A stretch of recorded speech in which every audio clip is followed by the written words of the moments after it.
Hola, ¿qué tal amigos, hermanos? El Señor les continúe bendiciendo grande y poderosamente en este bello día. Hoy vamos a continuar con nuestra serie de videos de Apocalipsis. Había tenido un retraso, más o menos unos 15 días que no publicaba, pero vamos a continuar. Como ya lo había mencionado anteriormente, me gustaría poder tener más tiempo y dedicarlo con más disciplina a hacer estos videos, pero siempre implica tanto tiempo como dejar de lado otras tareas y por los diferentes compromisos pues no lo había podido subir. Igual les pido disculpas a los que quizás estaban esperando este video. Hay hermanos que se han comunicado conmigo y les mando desde aquí un abrazo muy grande, hermanos en Guatemala, en la Florida, en los Estados Unidos, que han dicho y han manifestado que es de gran bendición este tema que se está tratando. Un abrazo, un saludo al pastor Juan López en Guatemala y también a mi hermana Ceni en la Florida. Que el Señor los continúe bendiciendo. Y bueno, vamos a ir a la palabra. Hemos estado leyendo Apocalipsis 1 y en el video anterior empezamos con el capítulo 2, con el mensaje a la iglesia de Éfeso. Veíamos y nuevamente lo recordamos, es dichoso, es bienaventurado, es un motivo de alegría, de gozo, que el cristiano, que nosotros podamos oír, podamos leer, podamos estar atentos a las palabras de la profecía de este libro de Apocalipsis. No es un libro para leerlo con miedo, sino con el amor, la esperanza de saber que nuestro Señor está en control y que todo acontece conforme al designio eterno que Él ha trazado para una creación que le alaba, que le adora, que está rendida a Él y un pueblo santo, consagrado a Él, que Él ha llamado, que ha apartado y que estamos para darle gloria a nuestro Señor. En el mensaje a las 7 iglesias decíamos y lo recordamos que es un mensaje para usted y para mí, para toda la iglesia a través de la historia. Y aunque se pudiera ver desde un aspecto dispensacionalista, que en X temporada, desde los últimos 2000 años, desde que Cristo nuestro Señor ascendió a los cielos, podría uno clasificar la iglesia en periodos y estamos en el último periodo, podríamos decirlo, la iglesia de la Odisea. Al mismo tiempo, también podemos decir que las características de las 7 iglesias han estado presentes siempre, han estado presentes en las diferentes congregaciones, entre los diferentes creyentes, por lo cual podemos tener una aplicación inmediata que cada uno de los mensajes a las 7 iglesias podemos en ellos medirnos, examinarnos a nosotros mismos y ver nuestra circunstancia, nuestra realidad delante de Dios que conoce nuestras obras y saber si estamos siendo de una forma o de otra y asimismo acatar el llamado de atención, la exhortación o el ánimo que nuestro Señor Jesús nos hace por medio de estas 7 iglesias. En el mensaje a la iglesia de Éfeso le dice: tú has dejado tu primer amor. Y veíamos que había una actividad tanto litúrgica como de doctrina, de mayores obras mejores que las primeras, y que muy seguramente esto era ya más por costumbre, por religiosidad y por ritual que por un amor o una pasión verdaderamente en el Señor, del deseo del Señor de estar con Él, de pasar tiempo con Él, de deleitarnos en Él, como dice la misma palabra por medio del apóstol Juan, en Juan 17:3, y esta es la vida eterna, que te conozcan a ti, el único Dios verdadero, y a Jesucristo a quien has enviado, por amor, un amor de conocer, de intimidad. Al mismo tiempo, el amor que viniendo primeramente de Dios, expresamos ahora en amar al prójimo como a nosotros mismos, en amar al prójimo como Jesucristo nos ha amado, en amarnos los unos a los otros con entrañable amor como iglesia, como un cuerpo verdaderamente, y no simplemente hacer las cosas por costumbre o por ritual. Y el Señor finaliza diciéndole que el que venciere le daré de comer del árbol de la vida, el cual está en medio del paraíso de Dios, haciendo un paralelo entre el Edén perdido por culpa del pecado de Adán y Eva y ahora el nuevo paraíso, que es estar en la misma presencia de Jesucristo y en cielo nuevo, tierra nueva y todo centrado en nuestro Señor Jesús, que es el verdadero paraíso. Y ahora empieza a escribirle a la iglesia de Esmirna. o es el mensaje para la iglesia de Esmirna. Y dice el Señor así: escribe al ángel de la iglesia en Esmirna, el primero y el postrero, el que estuvo muerto y vivo, dice esto: yo conozco tus obras y tu tribulación y tu pobreza, pero tú eres rico. Y la blasfemia de los que se dicen ser judíos y no lo son, sino sinagoga de Satanás. No temas en nada lo que vas a padecer. He aquí el diablo echará a alguno de ustedes en la cárcel para que sean probados, y tendréis tribulación por 10 días. Sé fiel hasta la muerte, y yo te daré la corona de la vida. El que tiene oído, oiga lo que el Espíritu dice a la iglesia. El que venciere, al que venciere, no sufrirá daño de la segunda muerte. Amén. En el contexto, la iglesia de Esmirna está en una ciudad, en una locación muy próspera, un puerto, en lo que actualmente llamamos Turquía, muy cerca de Estambul. Y actualmente, igual allí es un puerto de importancia para este país, pero en los tiempos del mensaje de Apocalipsis también era una ciudad con alto comercio.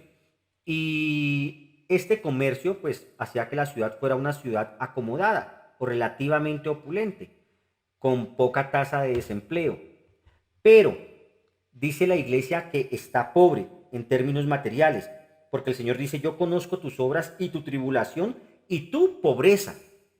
Según los estudiosos y algunos teólogos, por causa de la misma persecución levantada contra el cristianismo genuino, contra aquellos que aman y confiesan verdaderamente a Jesucristo como Señor y Salvador, en este pueblo, en esta ciudad de Esmirna, había un alto rechazo contra Cristo, un alto rechazo contra los cristianos, por parte de judíos que también abarcaban y estaban en esta zona, pero cuyo corazón duro rechazaba, como muchos aún todavía rechazan, la salvación y la vida eterna que solamente está por medio de Jesucristo. Y se oponían totalmente al Evangelio.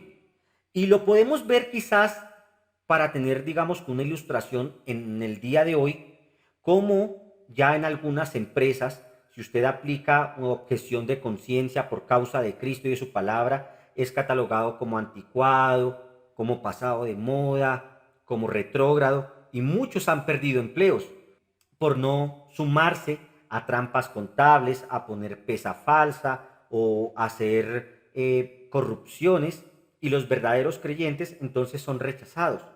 En esta ciudad de Esmirna, muy seguramente los miembros de la iglesia estaban desempleados, no les daban empleo, estaban continuamente asediados y continuamente perseguidos. Y por eso el Señor dice: yo conozco tus obras, yo conozco lo que has hecho, cómo estás, conozco tu circunstancia, así como tu tribulación y tu pobreza. Pero lo importante no es la pobreza externa, sino lo que Dios dice acerca de ti y de mí. Y aquí a la iglesia de Esmirna le dice: pero tú eres rico. Dice también la palabra que de qué le sirve al hombre ganar el mundo, las riquezas de este mundo, si pierde su alma. De nada serviría perder toda la eternidad y estar en una eternidad de dolor, de crujir de dientes, de lloro, de llanto, de lamento, aunque en esta tierra se haya tenido todo el dinero del mundo y los mejores lujos. Más vale ser pobre por un momento en esta vida, en este mundo, en la leve tribulación que pudiera durar esta vida, 80 años, 100 años, pero tener la riqueza de estar con Cristo eternamente, viviendo eternamente y deleitándonos junto al Señor por la eternidad. Por lo tanto, esta iglesia consagrada al Señor, pero en un proceso de tribulación y de pobreza, el Señor le dice: tú eres rico. Aquí en Occidente no hemos visto tan crudamente en los últimos años la persecución, aunque países como el colombiano, desde donde transmito este video hoy en día, es uno de los países donde también hay oposición, está entre los 57 países con oposición al Evangelio, grupos guerrilleros, las FARC, el ELN y otros grupos al margen de la ley, paramilitares, continuamente han hecho atentado, oposición y persecución a los cristianos. Pero hay países con tasas aún mucho mayores y más crueles en la persecución contra los cristianos. Países como Corea del Norte, países como Nigeria, Siria, Afganistán y estos países en Medio Oriente, donde hay una crueldad diaria y asesinato diario y persecución diaria contra los cristianos. Aún pudiéramos hablar de países relativamente libres, democráticos y con paz para anunciar el Evangelio como los Estados Unidos o Canadá o países del mismo corte tipo occidental, pero donde ya cada vez es mayor la persecución por causa de ideologías que se quieren imponer de forma legal y el cristiano que se opone a esto es continuamente perseguido, tildado como retrógrado, como antiguo, como obsoleto, incluso como enemigo del progreso.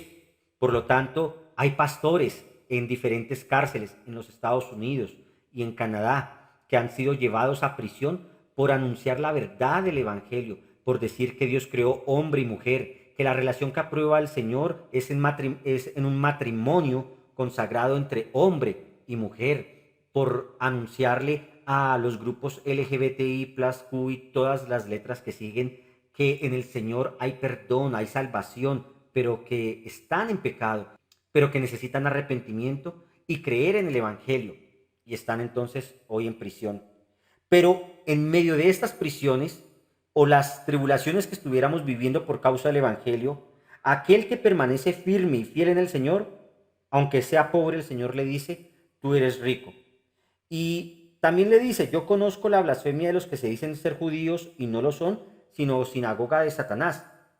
En el momento de la iglesia de Esmirna podríamos decir literalmente judíos rechazando a Jesucristo como Señor y Salvador, pero creyendo que rinden culto verdaderamente al Señor, a Dios, a Hashem, pero rechazándolo. Como diría también el profeta Isaías, este pueblo de labios me honra, pero su corazón está lejos de mí.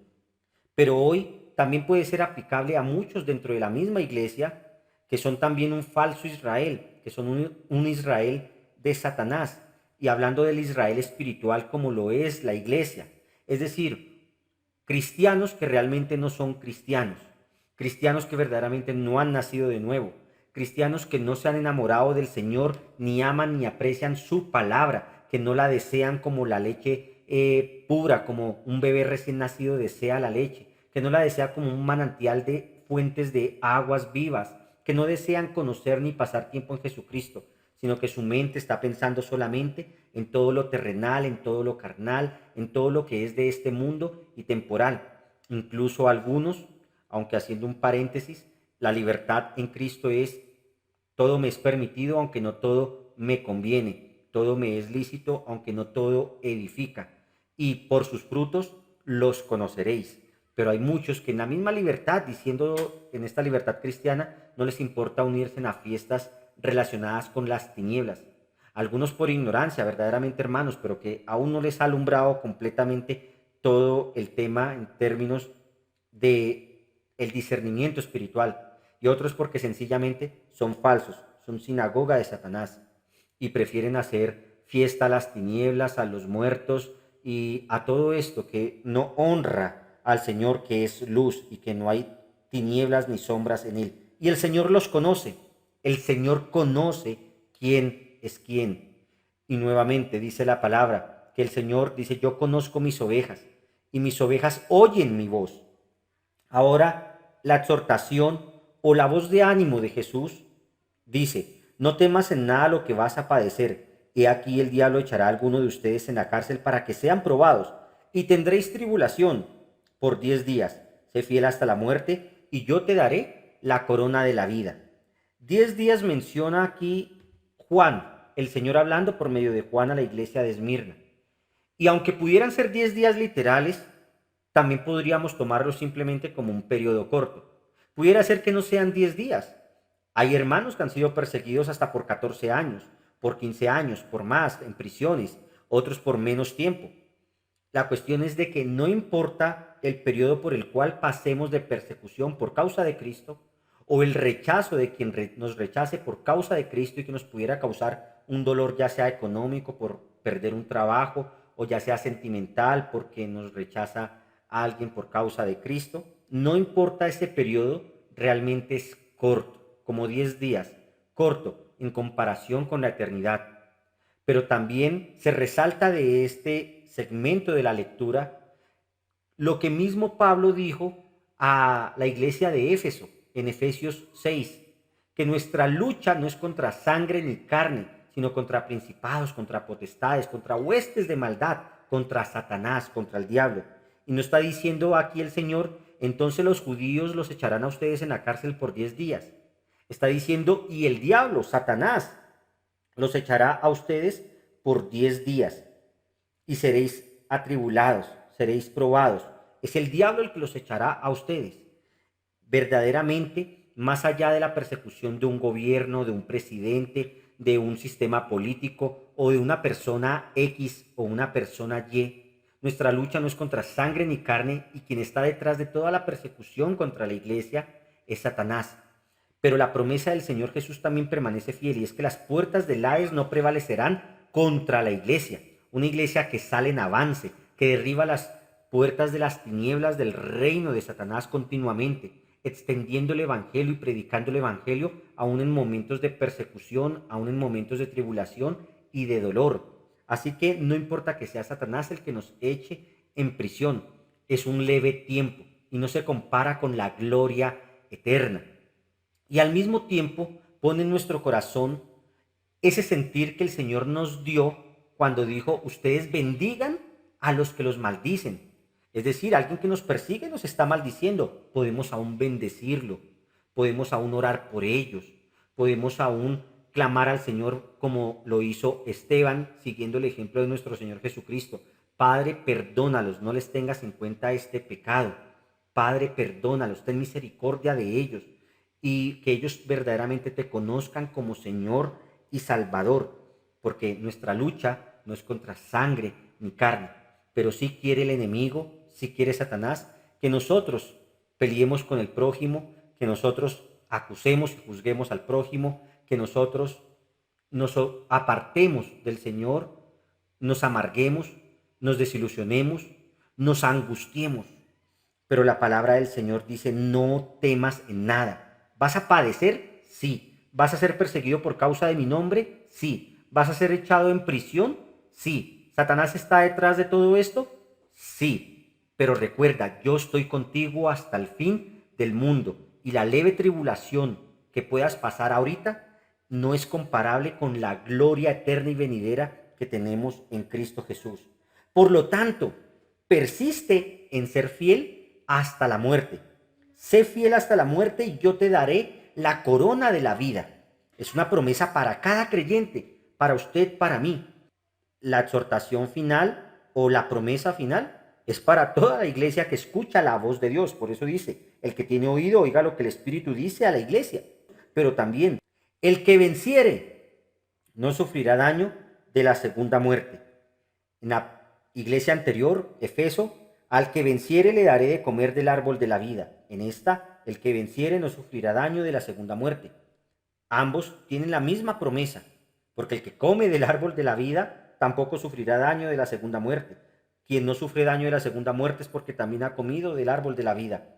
Pero aquí en el contexto directamente de Esmirna es al mismo tiempo esa voz de esperanza. En el mundo persecución, en el mundo rechazo, en el mundo dolor por causa de Cristo, en el mundo aún pobreza que pudiera venir por causa de Cristo y del Evangelio. Pero tranquilos, ahora ustedes no van a morir, no van a tener daño de la segunda muerte, no importa cuán cruel haya sido la persecución momentánea o los 10 días en prisión, no importa cuán cruel haya sido, más allá de matar el cuerpo no pueden hacer absolutamente nada. Y aprovecho para invitarlos, mis hermanos, que no nos olvidemos de orar por nuestros hermanos que están sufriendo persecución.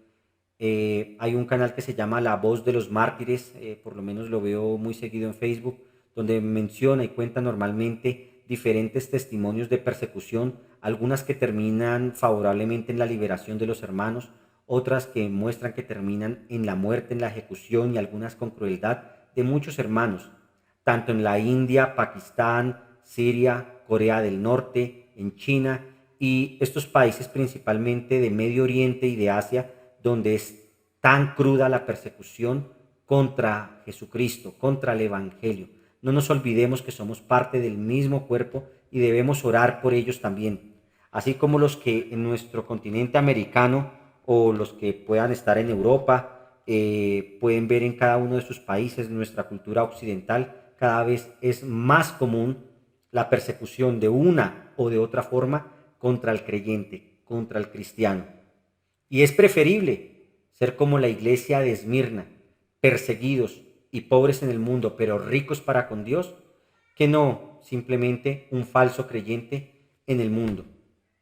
Que el Señor les continúe bendiciendo a todos. Gracias por suscribirse y gracias por compartir este material con aquellos que les pueda ser de bendición. Conozcamos cada día más a Jesucristo. Él es fiel, Él es el verdadero, el que conoce nuestras luchas, nuestras tribulaciones, el que nos conoce realmente y nos ha prometido vida eterna junto a Él y que no sufriremos daño de la segunda muerte. Ese es nuestro Salvador. Un abrazo a todos, gracia y paz.